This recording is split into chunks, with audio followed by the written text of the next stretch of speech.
आज मेरे साथ यहाँ इस प्रेस वार्ता में उपस्थित हमारे नागालैंड के मुख्यमंत्री श्री रियो जी, हमारे मेघालय के मुख्यमंत्री कोनराड संगमा जी, महाराष्ट्र के उप मुख्यमंत्री श्री एकनाथ शिंदे जी, विनय सहस्त्रबुद्धे जी। आज प्रधानमंत्री मोदी जी के नेतृत्व में हमारी नेशनल डेमोक्रेटिक अलायंस की सीएम कॉन्क्लेव हुई। हम सब जानते हैं कि समय समय पर हमारे एनडीए के चीफ मिनिस्टर्स और डिप्टी चीफ मिनिस्टर्स वो सीएम कॉन्क्लेव में एकत्र आते हैं, जिसकी अध्यक्षता हमारे आदरणीय प्रधानमंत्री जी करते हैं, और हम विकसित भारत के संकल्प को किस तरीके से हम आगे बढ़ा रहे हैं उस पर चर्चा होती है।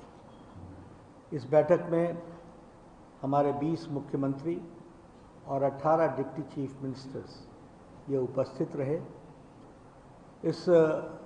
कॉन्क्लेव में 2 प्रस्ताव पारित हुए। एक प्रस्ताव तो ऑपरेशन सिंदूर, जिसमें जो प्रधानमंत्री मोदी जी के नेतृत्व में ऑपरेशन सिंदूर हुआ और जो हमारे फौज के हमारे आर्मी के जवान्स ने जो देश की सेवा की है उसकी भूरी भूरी प्रशंसा की गई, और जो हमारी आर्मी है जिसने अपना पराक्रम दिखाया है उसकी भूरी भूरी प्रशंसा हुई है। तो यह प्रस्ताव सर्वसम्मति से पारित हुआ, जिसमें ऑपरेशन सिंदूर में प्रधानमंत्री मोदी जी की नेतृत्व क्षमता, सशक्त भारत, समर्थवान भारत और आत्मनिर्भर भारत कैसे बन रहा है, इसकी उस प्रस्ताव में चर्चा है। और एक तरीके से कहा जाए तो जिस प्रिसिशन के साथ हमारी आर्मी ने पाकिस्तान के में टेररिस्ट एक्टिविटीज़ को और टेररिज्म को जो आघात पहुंचाया, जो वहाँ अटैक किया, उसकी मारक क्षमता और मारक क्षमता के साथ साथ एग्जैक्टनेस, प्रिसिशन, इस बात की भी चर्चा हुई है। आपको प्रस्ताव की कॉपी मिल जाएगी। साथ ही साथ जातिगत जनगणना, इस जातिगत जनगणना के विषय पर जिसको भारत की कैबिनेट ने मोदी जी के नेतृत्व में स्वीकृति दी है, और ये हमारी कल्पना शुरू से थी, और हमारे बिहार की सरकार, नीतीश कुमार जी की सरकार जिसने सबसे पहले इसका प्रस्ताव लाया था, उसको भी ध्यान में रखते हुए और यह जातिगत जनगणना पर भी प्रस्ताव पारित हुआ, और सभी लोगों ने इसको जहां इसकी सहमति के साथ साथ जो मोदी जी का निर्णय हुआ है उसकी प्रशंसा के साथ साथ साधुवाद देने का काम इस प्रस्ताव में हुआ है। यहाँ मैं ये भी बताना चाहता हूँ कि इस प्रस्ताव के माध्यम से हमने स्पष्ट किया है कि हम जातिगत राजनीति नहीं करते हैं, लेकिन वंचित, पीड़ित, शोषित, दलित जो छूट गए हैं उनको मुख्य धारा में समावेश करना, जो भी जिस तरीके से छूटा हुआ व्यक्ति है उसको मुख्य धारा में समावेश करना, यह समाज की आवश्यकता है। और जातिगत जनगणना के माध्यम से हम इसको देखते हैं और इसको हम आगे बढ़ाने का काम कर रहे हैं। ऑपरेशन सिंदूर के बारे में आदरणीय प्रधानमंत्री जी ने जहाँ कहा कि ये सेना का शौर्य है, वहीं उन्होंने इस बात का भी बल दिया कि भारत को हमें तीव्र गति से विकसित भी बनाना है, सशक्त रखना है, सामर्थ्यवान बनाना है, और इसके साथ साथ हमको आत्मनिर्भर भारत बनाना है। इस पर हमको ध्यान देने की ज़रूरत है। हम लोगों ने यहाँ पर नक्सलाइट्स के खिलाफ जो मुहिम चल रही है उस पर भी चर्चा हुई, और उस चर्चा में हमारे छत्तीसगढ़ के मुख्यमंत्री ने कैसे नक्सलिज्म पर हम लोगों ने लड़ाई लड़ी है और किस तरीके से हम सफलता पा रहे हैं और हमें सफलता मिल रही है, उसके बारे में विष्णुदेव साय जी ने, जो मुख्यमंत्री हैं छत्तीसगढ़ के, उन्होंने सबके सामने उस विषय को रखा। वहाँ के गृह मंत्री विजय शर्मा जी ने किस तरीके से हम नक्सल प्रभावित इलाकों में पुनर्वासन कर रहे हैं, उनको हम किस तरीके से मुख्य धारा में ला रहे हैं, इस पर बल दिया, इस पर जोर दिया और इसके बारे में जो जो स्कीमें चल रही हैं उसकी चर्चा की। भारत के गृह मंत्री अमित शाह जी ने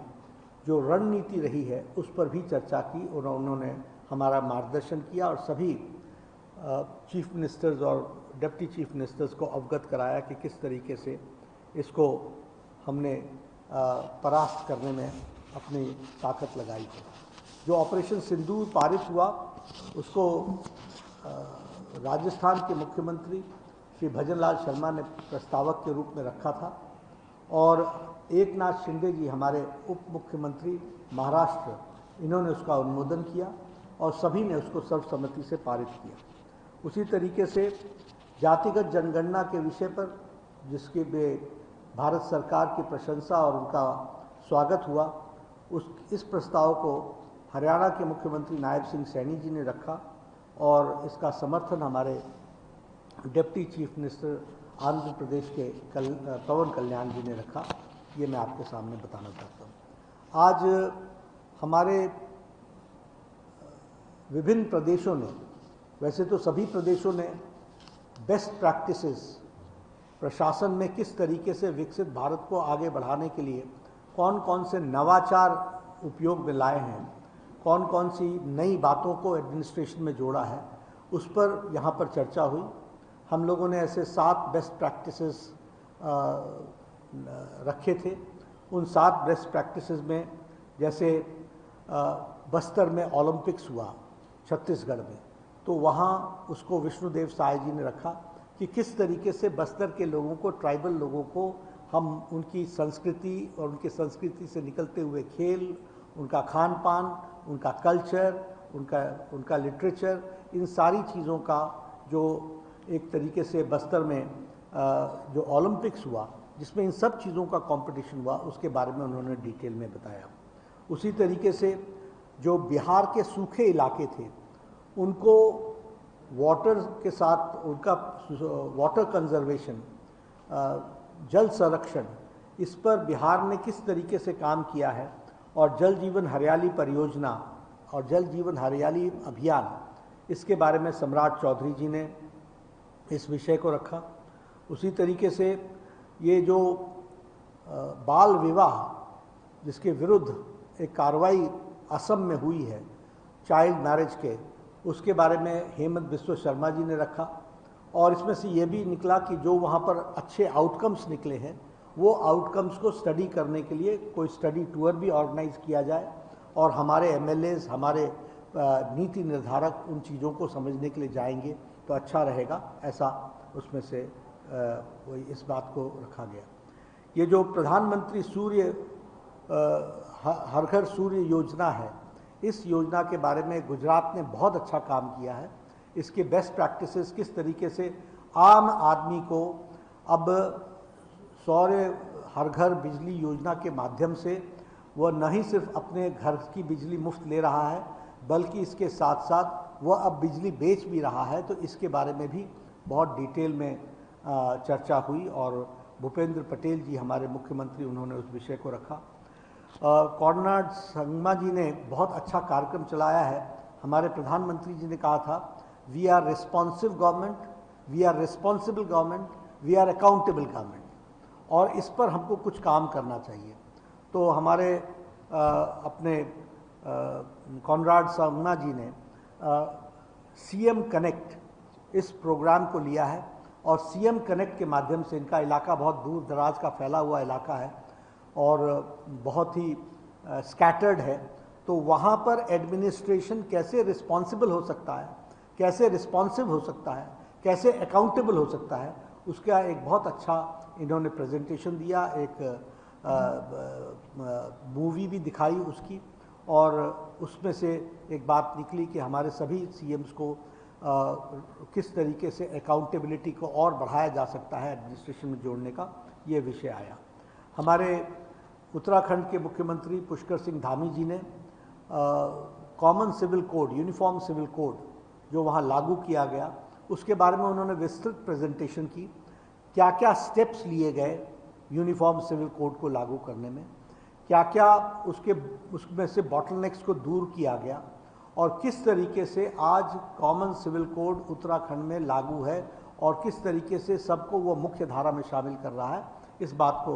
उन्होंने रखा और उस पर अच्छी गहन चिंतन और चर्चा हुई है। हमारे महाराष्ट्र में बहुत अच्छे एडमिनिस्ट्रेटिव रिफॉर्म्स हुए हैं और वो एडमिनिस्ट्रेटिव रिफॉर्म्स को प्रधानमंत्री जी ने कहा भी कि हर एक स्टेट से कुछ एमएलएज सिलेक्ट किए जाएं जो स्टडी करने के लिए और उसको स्टडी करके अपने अपने स्टेट्स में रेप्लिकेट करें। तो एडमिनिस्ट्रेटिव रिफॉर्म्स में जो काम महाराष्ट्र ने किया है उस पर रखा गया, एक प्रेजेंटेशन हुआ। हमारे उत्तर प्रदेश के मुख्यमंत्री योगी आदित्यनाथ जी ने प्रोजेक्ट अलंकार, जिसमें गवर्नमेंट सीनियर सेकेंडरी स्कूल्स और हमारे जो +2 कॉलेजेस में जो क्लासेस हैं उनकी सैचुरेशन पॉइंट पर उनके इंफ्रास्ट्रक्चर को लाने का काम प्रोजेक्ट अलंकार के तहत किया गया है। यानी strengthening of the infrastructure for the higher education और मिडिल एजुकेशन, इस काम के लिए जो उन्होंने प्रोजेक्ट को चलाया है उसके बारे में प्रेजेंटेशन हुआ। तो इस तरीके से यह सारी बातें रही हैं। प्रधानमंत्री मोदी जी का हम सबको उद्बोधन मिला जिसमें उन्होंने कहा कि हमें ये बेस्ट प्रैक्टिसेस आपस में चर्चा तो हुई है, स्टडी ग्रुप्स बनने चाहिए जो इसको स्टडी करें और हर एक कोई अपने अपने स्टेट्स में उसको लागू करे। उसी तरीके से आत्मनिर्भर भारत के लिए हम किस तरीके से अपने आप को तैयार करके आगे बढ़ें, और ये आत्मनिर्भर भारत सिर्फ सरकार के तरफ से नहीं, इसका यह एक मूवमेंट होना चाहिए और इस मूवमेंट में सब लोगों को जोड़ना ये आवश्यक होगा, इस बात को उन्होंने कहा। प्रधानमंत्री जी ने पर्यावरण पर बहुत जोर दिया और उन्होंने सबसे कहा कि ये जो अमृत सरोवर बने हैं इनकी निगरानी और इनके रख रखाव के बारे में विशेष करके सरकारों को चिंता करनी चाहिए। वन टाइम एफर्ट सिर्फ सरोवर बन गए ये नहीं, इसकी स्टडी भी होनी चाहिए कि वाटर रिचार्ज कितना हुआ और हमारे जो पुराने ट्रेडिशनल कुएं बावड़ियाँ हैं उनकी साफ़ सफाई से लेकर के उसको हमको एक अभियान के रूप में लेना चाहिए। और स्वच्छता हमारे जीवन का कंटिन्यूअस हिस्सा होना चाहिए। It is not a program which has to be taken for 10 days 15 days, it should be a continuous program और हम उसके साथ अपने आप को जोड़ें, इस बात को प्रधानमंत्री जी ने कहा। 5 जून पर्यावरण दिवस है,